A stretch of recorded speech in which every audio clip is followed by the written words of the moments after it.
J'aimerais vous parler aujourd'hui donc de la découverte, révélation qui a été pour moi l'enfant intérieur, qui est l'enfant qui vit à l'intérieur de nous au jour d'aujourd'hui.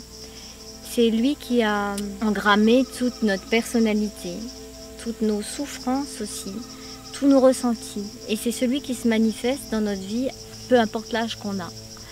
Et c'est grâce à la découverte et à la reconnexion à cet enfant, à la pacification de ma petite fille intérieure, que j'ai retrouvé la joie de vivre, la joie de comprendre ma vie aussi, et puis faire la paix avec moi. Donc ça a été une grande histoire d'amour pour moi, vis-à-vis de moi-même. Et c'est ça que j'aimerais vous partager aujourd'hui. Pourquoi c'est important cet enfant intérieur? C'est important parce que c'est lui qui a les clés de la créativité aussi. Et c'est lui qui nous fait des tours. Il est très malin. L'enfant intérieur, il joue avec nous. Et il se manifeste de façon pas toujours consciente. On n'en a pas toujours conscience que c'est lui qui nous joue des tours. Ça peut être par exemple lors d'une dispute avec son copain ou avec son partenaire de vie. Ben, on n'est pas content et puis on grogne et tout ça. Ben, ça c'est le petit garçon ou la petite fille à l'intérieur de nous qui n'est pas content. Et la découverte de cette reconnexion, de cette pacification de ma petite fille intérieure m'a permis beaucoup plus de stabilité dans ma vie, de faire la paix avec mes blessures d'enfant et de façon sécure. C'est-à-dire que moi je suis passée à travers un petit peu maniée par la vie, on va dire de façon un peu difficile.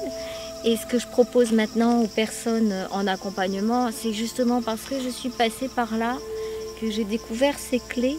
Je vous propose de pouvoir partager ces clés avec vous en toute sécurité et à votre rythme. Vous n'êtes pas obligé de tomber dans les pièges.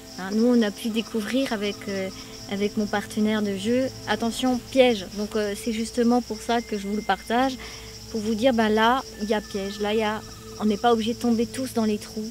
Et sinon, on est tombé dans les trous. Et qu'on s'en est sorti, c'est justement pour qu'on puisse vous partager les plans et ces pièges-là et vous dire, ok, là, il peut y avoir des difficultés pour vous, tout simplement parce que c'est comme ça dans votre vie avec votre enfant intérieur. Je recherche l'enfant intérieur avec les personnes en présence. C'est très important d'être en présence. C'est très important de ressentir aussi de la douceur et de l'accompagnement. Parce qu'on sait qu'on n'est pas forcément né dans un monde d'amour et que nos parents n'avaient pas les clés de l'amour.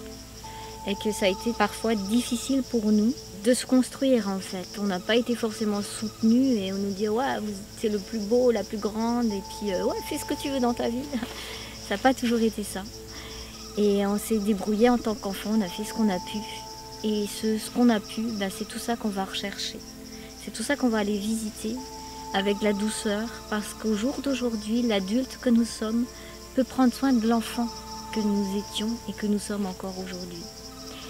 Ça nous fait grandir et ça nous permet de nous sécuriser nous-mêmes et d'aller avec plus de paix, plus de tendresse, plus de douceur, plus d'amour vers nous. Et c'est pour ça que cet enfant intérieur me tient tant à cœur, parce qu'il a vraiment les clés de notre réussite, de notre créativité pour le maintenant.